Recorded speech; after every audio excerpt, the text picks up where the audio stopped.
Pocket Size Pep Talk, the podcast that can help energize your business and your life with a quick, inspiring message. Now, here's your host, Rob Jolles.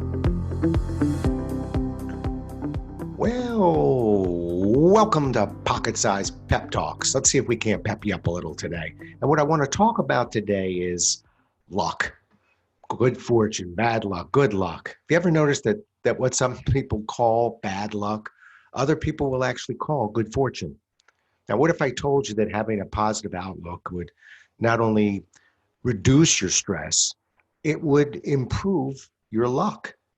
Well, I actually think I can prove it to you. And what I want to do is I want to read you two short stories about the same incident. It won't be difficult to tell them apart, but again, they're the same story told in a different way. I wrote these stories a couple years ago, and anyway, see if you can tell the difference. Story number one. Last week, the travel gods really stuck it to me good. I showed up at O'Hare Airport at 6 p.m. and found that my 7 p.m. flight back to National Airport was running 30 minutes late. This was due to a heavy thunderstorm activity. And when I noticed that there was a flight to Dulles Airport that was also delayed, but set to leave at 6:30, I made a run for the gate. The 6:30 p.m. departure was an airline fairy tale because the plane wasn't even in yet. What's more, I had to wait in a 45-minute line just to see if I could get on the plane that wasn't even there yet. While waiting, my original 7:30 p.m. flight was canceled, and my rare United First Class upgrade was lost as well.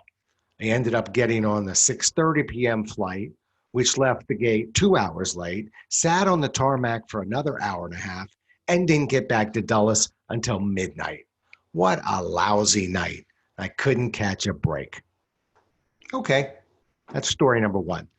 Let me tell you the same story. Story number two. Same story, but told in a different way.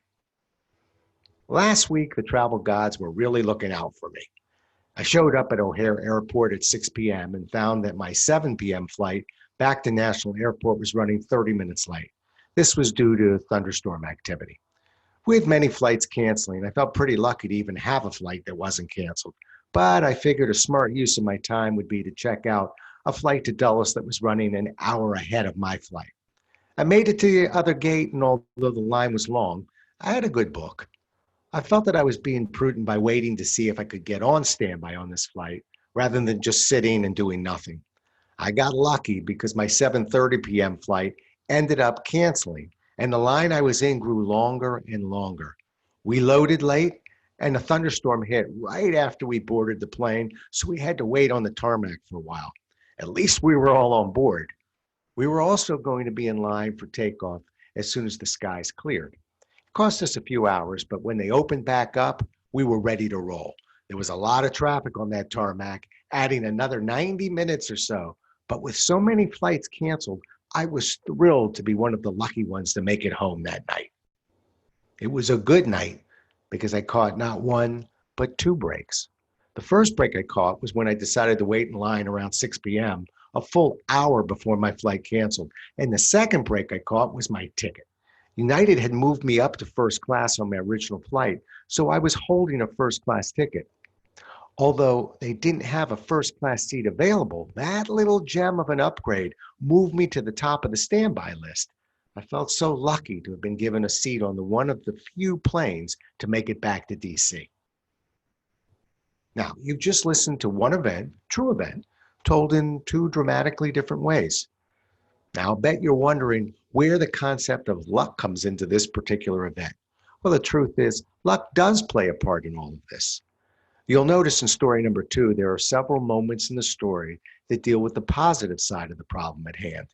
And research has shown that lucky people usually see the positive side of their bad luck. I'm sure you'll agree that our attitude plays a part in the luck we often enjoy. Then story number two, you'll also notice moments in the story when I mentioned how much more difficult the situation was for others. Once again, research has shown that lucky people tend to look at their bad luck and imagine how things could have been worse. Certainly, you'll agree that it helps if you can remove the cloud of bad luck and perceive the same situation with perspective. Our attitude and perception can work for us or against us.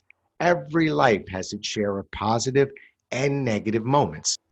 If we feel downtrodden and unlucky during those moments that challenge us, how in the world can that contribute to a positive attitude? Not only that, we might not be open to the opportunities that we can take to help alleviate the situation if we're bogged down with negativity. When we take those challenging moments and truly believe in a different story, we put ourselves in a position to maintain a positive state of mind. No matter what the obstacle is, we might actually gain something from the experience at hand. So the question really is, how will you tell your story? This isn't the easiest concept for many. It takes focus. It takes focus. It takes focus on the half full. I think successful teams focus on the half full because if they don't, they can collapse. It happens all the time in sports. One team is playing well, coasting along, everything they do seems to be working. Then in the blink of an eye, the momentum changes. Everything that was once effortless becomes strained and unnatural. The harder that team works to recover, the more unnatural that team's efforts become. Panic begins to set in, and before you know it, the game is lost. I've coached a lot of basketball games, and I've seen this scenario unfold far too often. The situation isn't due to bad luck or bad decision-making. Games in sports are often decided by momentum, and it's not uncommon for teams that are trailing to use their desperation to actually dig deeper. The players get a burst of adrenaline and they shift into another gear. Before you know it, the teams that are leading will go into panic and they collapse. When I was coaching, I would call a timeout when I saw my team's lead was beginning to evaporate. For over 30 years, I always began my talks the same way. As the players would gather around me with fear in their eyes, I'd look at the scoreboard, smile, take note of how many points we were still leading by. Maybe our lead had shrunk from 15 to 5. Maybe it had shrunk from 20 to 2. Whatever the number was, I'd start the conversation with what we were still leading by. For instance, if the team was only ahead by a mere 2 points, I'd say this: I'd rather be up by 2 than down by 2.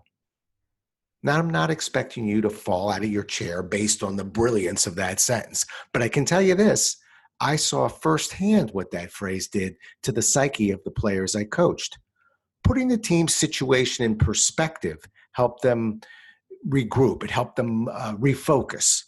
This approach wasn't just effective for teams that were losing their leads. It also helped with teams that were trailing. After all, I'd rather be trailing by 6 than trailing by 12. You don't need to be playing for a team to apply this message to your situation. Life throws curveballs at every one of us, and life has momentum shifts as well. Perhaps these scenarios will resonate. Let's say your business has been suffering through the recent setbacks and your prospect list has dwindled to a handful of clients. Let's say your cash flow has slowed and dwindled to 50% of what it was recently. Wouldn't it be helpful to take each of these situations and remind yourself of the bigger picture?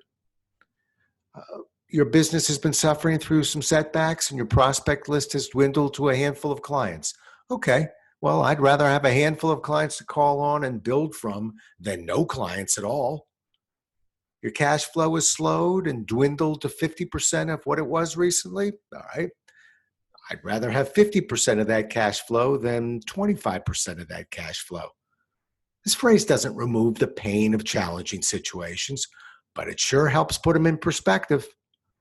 Momentum can be a fickle friend, and no one is impervious to seeing momentum shift from time to time. It has been proven over and over. As I mentioned, people who are perceived as lucky tend to look at the bright side of the challenging situations they are battling.